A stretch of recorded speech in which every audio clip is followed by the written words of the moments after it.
मसूद के मुद्दे पर वीटो करके खुद फंस गया चीन, उसे नहीं था इसका कतई भी अंदाजा। जिन नेताओं, पार्टियों और विश्लेषकों ने मसूद अजहर मामले पर नरेंद्र मोदी सरकार की आलोचना की, उनको चीन के बदले हुए स्वर से परेशानी हो रही होगी। भारत की कूटनीति से चीन दबाव में है और वे अकेला पड़ गया है।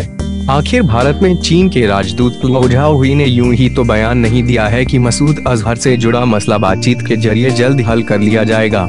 वस्तुत मसूद अजहर को वैश्विक आतंकवादी घोषित करने के प्रस्ताव को वीटो द्वारा अड़ंगा लगाने के बाद जो स्थितियां बनी, शायद चीन को उसका आभास नहीं था। इसके तुरंत बाद फ्रांस ने ऐलान कर दिया कि वह मसूद अजहर को वैश्विक आतंकवादी मानकर जैश व मसूद की संपत्ति को जब्त करेगा। फ्रांस के गृह मंत्रालय और विदेश मंत्रालय द्वारा जारी संयुक्त बयान में कहा गया कि फ्रांस मसूद को यूरोपीय संघ की आतंकी सूची में शामिल करने को लेकर बात करेगा। यूरोपीय संघ में इसकी प्रक्रिया शुरू हो गई है। यूरोपीय संघ में प्रतिबंधित होने का मतलब प्रमुख देशों के सबसे बड़े समूह द्वारा मसूद आतंकी घोषित कर दिया गया। उसके बाद दूसरे वैश्विक और क्षेत्रीय संगठनों द्वारा उसे वैश्विक आतंकी घोषित किया जा सकता है। सच यह है कि अड़ंगा डालकर चीन प्रमुख देशों के निशाने पर आ गया है। अमेरिका का कहना है कि यदि चीन इसी तरह अड़ंगा लगाता रहा तो सदस्य देशों को दूसरे विकल्प पर ध्यान देना पड़ेगा। संयुक्त राष्ट्र प्रतिबंध समिति में होने वाला विचार विमर्श गोपनीय होता है और इसलिए सदस्य देश सार्वजनिक रूप से इस पर टिप्पणी नहीं कर सकते। मीडिया में सदस्य देशों के राजनयिकों का जो बयान आया उसमें चीन के खिलाफ गुस्सा है। सुरक्षा परिषद के एक राजनयिक ने चीन को कड़ी चेतावनी देते हुए कहा कि अगर वे इस कार्य में बाधा पैदा करना जारी रखता है तो जिम्मेदार सदस्य देश सुरक्षा परिषद में अन्य कदम उठाने पर मजबूर हो सकते हैं। अमेरिकी कांग्रेस के सदस्य ब्रेड शेरमैन ने चीन के इस कदम को अस्वीकार्य करार दिया। उन्होंने चीन से अपील की है कि वह संयुक्त राष्ट्र को अजहर पर प्रतिबंध लगाने दे। अगर सुरक्षा परिषद के सदस्य देश ही चेतावनी दे रहे हैं कि चीन ने ऐसा करना जारी रखा तो उनके पास दूसरे रास्ते हैं, तो भारत के लिए इससे बड़ा संबल और कुछ हो ही नहीं सकता। यह दुर्भाग्यपूर्ण है कि जिस तरह दुनिया के प्रमुख देश इस मामले में भारत के साथ खड़े हैं, उस तरह हमारे देश के अंदर एकजुटता नहीं रही। इस तथ्य को भुलाया गया कि इस बार सुरक्षा परिषद में भारत ने नहीं बल्कि फ्रांस की अगुवाई में ब्रिटेन और अमेरिका ने मिलकर प्रस्ताव पेश किया था।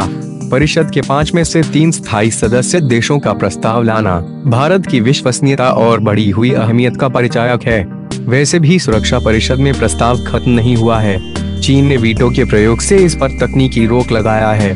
मसूद अजहर को सुरक्षा परिषद द्वारा वैश्विक आतंकवादी घोषित करने की राह में पिछले 10 वर्ष में चीन ने चौथी बार अड़ंगा लगाया है। चीन वर्ष 2009 में, फिर वर्ष 2016 और 2017 में भी मसूद को बचाने के लिए वीटो का इस्तेमाल कर चुका है। परिषद में चीन को छोड़कर सभी 14 सदस्यों ने इसका समर्थन किया था। ये देश भारत के साथ हैं तो इसका कारण भारतीय कूटनीति का प्रभाव ही है। आज स्थिति यह है कि भारत की शांत और आक्रामक कूटनीति के कारण फ्रांस, ब्रिटेन एवं अमेरिका चीन से बातचीत कर रहे हैं कि आपको समस्या क्या है। इस बातचीत का लक्ष्य एक ही है कि चीन उसे वैश्विक आतंकवादी घोषित करने के लिए तैयार हो जाए।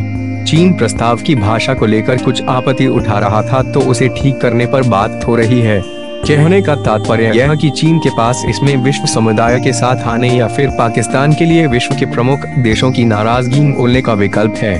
भारत ने साफ कहा है कि पाकिस्तान आतंकवादियों को जिस ढंग से पालता पोसता और प्रायोजित करता है, वे चीन के लिए भी चिंता की बात होनी चाहिए।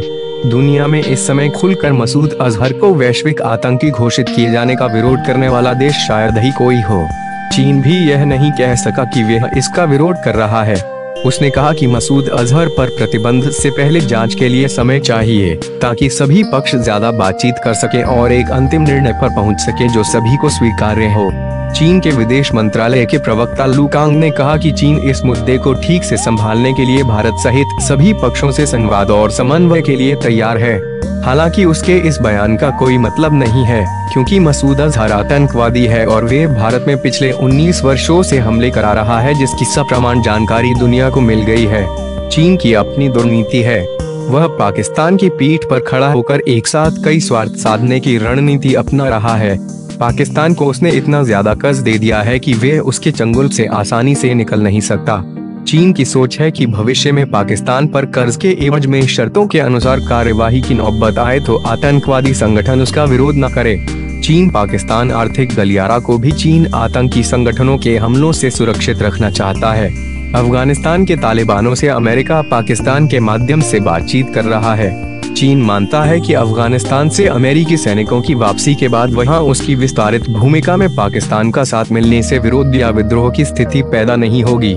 चीन अपने शिकियांग प्रांत में उइगुर मुस्लिमों को जिस तरह को चल रहा है, वहां आतंकवाद का जिस क्रूरता से दमन कर रहा है, इससे जिहादी संगठनों में नाराजगी है। शायद यह नाराजगी न बढ़े, इसलिए भी वे ऐसा कर रहा है। लेकिन उसे यह समझना होगा कि जिस दिन भारत को उसके छिपे होने की जगह की पक्की सूचना मिल गई, उस दिन उसे खत्म कर दिया जाएगा, क्योंकि यह बदला हुआ भारत है।